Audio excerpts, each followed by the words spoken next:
It's a nice day for a vlog. Haven't done that for a while.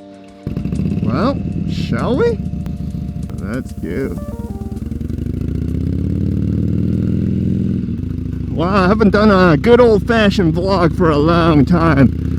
And really, it's just because I was tied up with a bunch of other series for the channel, which I'm very happy and proud of because I did change up my editing style. But I did end up missing doing some motovlog because doing motovlog is half the fun. So for my motovlogs, it's really just for my subscribers because I'm not going to put any search tags in there other than the Sportster Motovlog. And it's just for you guys to catch up with me on everything other than just, you know, Harley news. Oh, what a beautiful day.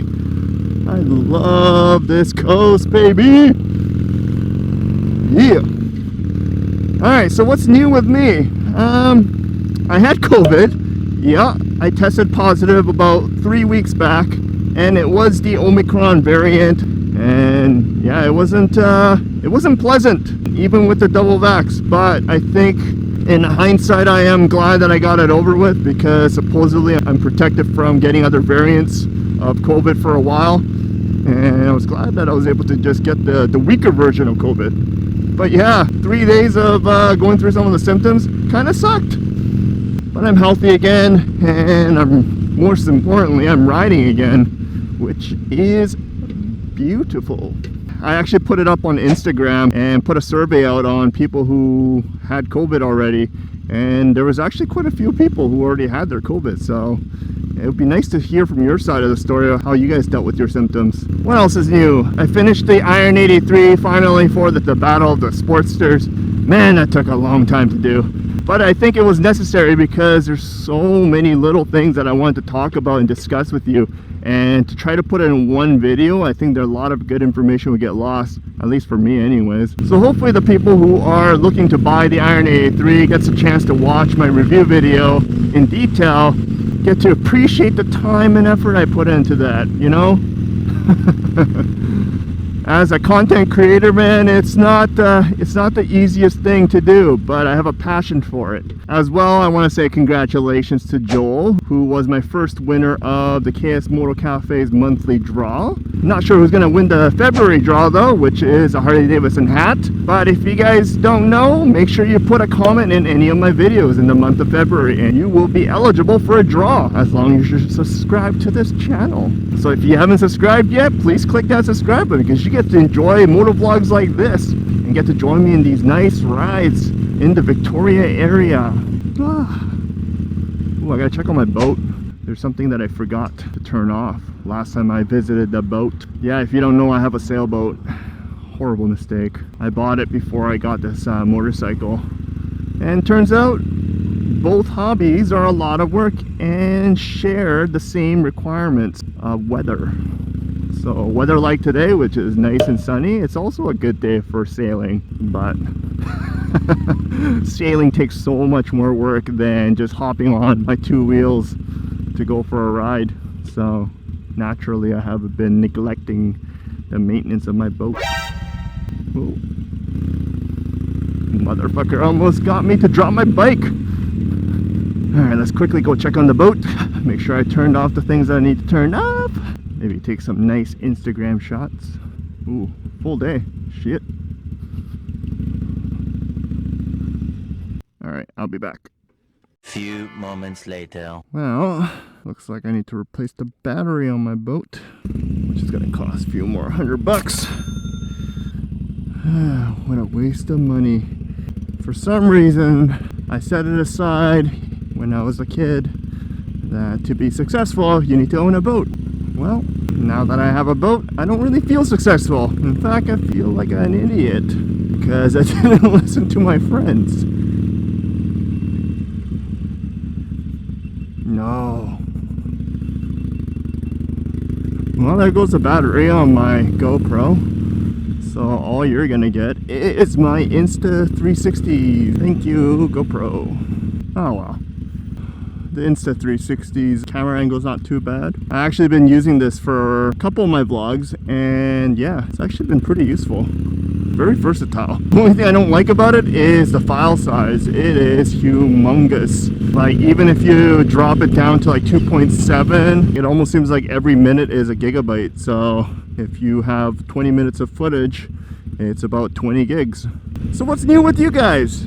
Tell me below what's happening in your life. Did you end up getting COVID? Did you end up buying a new bike? What else is going on in my life? Let's see. I started doing some mods on my Iron 883 that I neglected doing because I wasn't really sure if I was going to keep my bike for long term. But given that I have ridden my dream bike, which is a Softail Fat Bob, and still is my dream bike, I realized how far I am from buying that bike, either financially or just, you know, I'm not too motivated to upgrade this Iron 883 yet.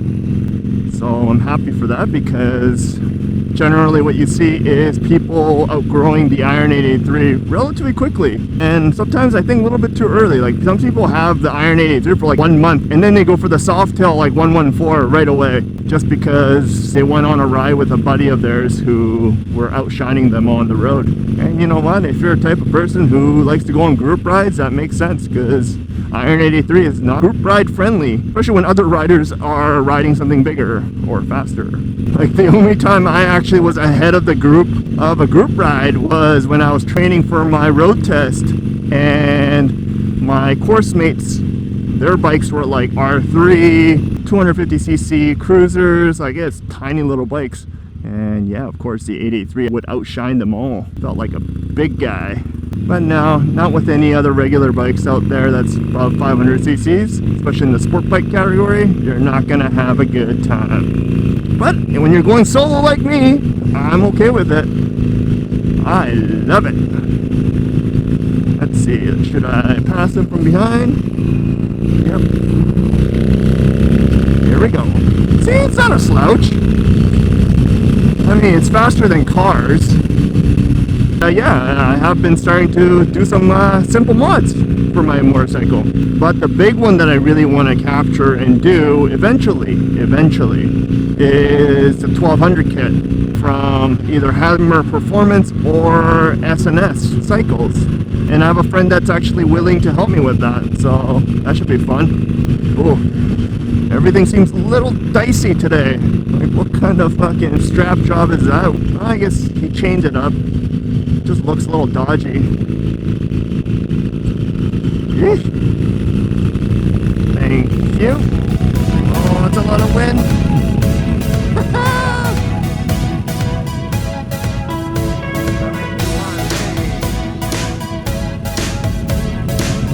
Oh, this feels good. After a long work day, having some wind therapy like this, it goes for a long time. I haven't had that much luck getting on new motorcycles lately because they've been selling like hotcakes at Harley Davidson. As soon as a new bike comes in, it's sold right away. I think it had to do with like inventory issues last year, and there's a lot of people who've been wanting to buy the new Lowrider S or Street Bob. But one day, there'll be one available, and Steve's gonna hook me up from Barton's Harley Davidson dealership. I've been trying to get myself with an Indian bike, but the dealership here that carries them have been not so cooperative. I don't know why. Either way, if you're in the Vancouver Island region and you have an Indian motorcycle or any type of bike that you think it would be cool for me to feature and do a test ride on, send me an email or DM me on Instagram. Alright, let's fill this bad boy up. Boop, boop, beep. Oh, I look ridiculous with this fucking wire. You're wearing a wire? No, I'm not wearing a wire. Oh, I guess I am wearing a wire. Talking to myself again. 2 very boring minutes later. Alright, we are now back live on my GoPro. Should I repeat everything I said already? I don't know. Who gives a fuck? Like, what do you guys like? You guys like the GoPro angle, or you guys like the 360 angle? But yeah, it's a good old-fashioned motovlog, guys. some days you just want to share stuff without having to have catchy content that's going to generate views. I felt like when I was covering the Lowrider S and 2022 Harley Davidson model reveals, I don't know, I felt like I was kind of going into that segment where I was trying to catch the wave or the viewer wave, and I felt a little dirty. In fact, I kind of felt a lot dirty. Felt like I was just mindlessly producing videos just to get it out in time, you know? And it was exhausting. It's like being a news channel, and that wasn't really my intent for my channel. But it doesn't necessarily mean I'm going to stop doing it. It's just I don't want my channel to be solely about news. I want to be able to, like, you know, just connect with you guys, show you guys I actually ride, because there's a lot of motovlog channels out there that started out like this and ended up in their studios and just kind of comfortably talking about stuff in their chairs, and there's nothing wrong with that, because I'll be doing that too, as you saw. But I find that there's a different form of energy when you're motovlogging while you're on a motorcycle, and you will see. I have a couple more new series I want to spark up on this channel for this season, and like I said, I want to showcase my local area and the local businesses around here, especially the restaurants, because there's so many good foods, good eats here, and I want to be able to have an excuse to go out and eat all that. For those non-Canadians, I want you guys to see what a poutine looks like and what it tastes like, you know. And who knows, maybe when you guys visit down here, you know where to go for the best places to eat on a motorcycle. But yeah, it's been an interesting time, and as I look back with my motorcycle channel, I'm actually quite proud of it. I know it's a self-pat on the back, but as I look at my past videos, I realize that I actually have a lot of people watching my stuff, and it's kind of freaky because I never actually got to present something to an audience that's greater than maybe 100 max, but now we're into thousands and 10,000. Some of the videos are in like 20,000. I'm like, holy shit, people are actually watching my stuff. So I gotta be careful what I say, especially in the motorcycle safety section, because if I say something that's wrong and it influences someone to do something that's actually bad for them and get into a motorcycle accident, then yeah, I'll feel like I'm partially responsible for that. And because of that, I will make sure I do my research, or at least put a disclaimer out. But yeah, that's all I got, man. So hopefully you guys enjoyed the motovlog. If you did, press that like, and if you haven't subscribed yet, please click that subscribe button. Ride safe, ride prepared, ride on.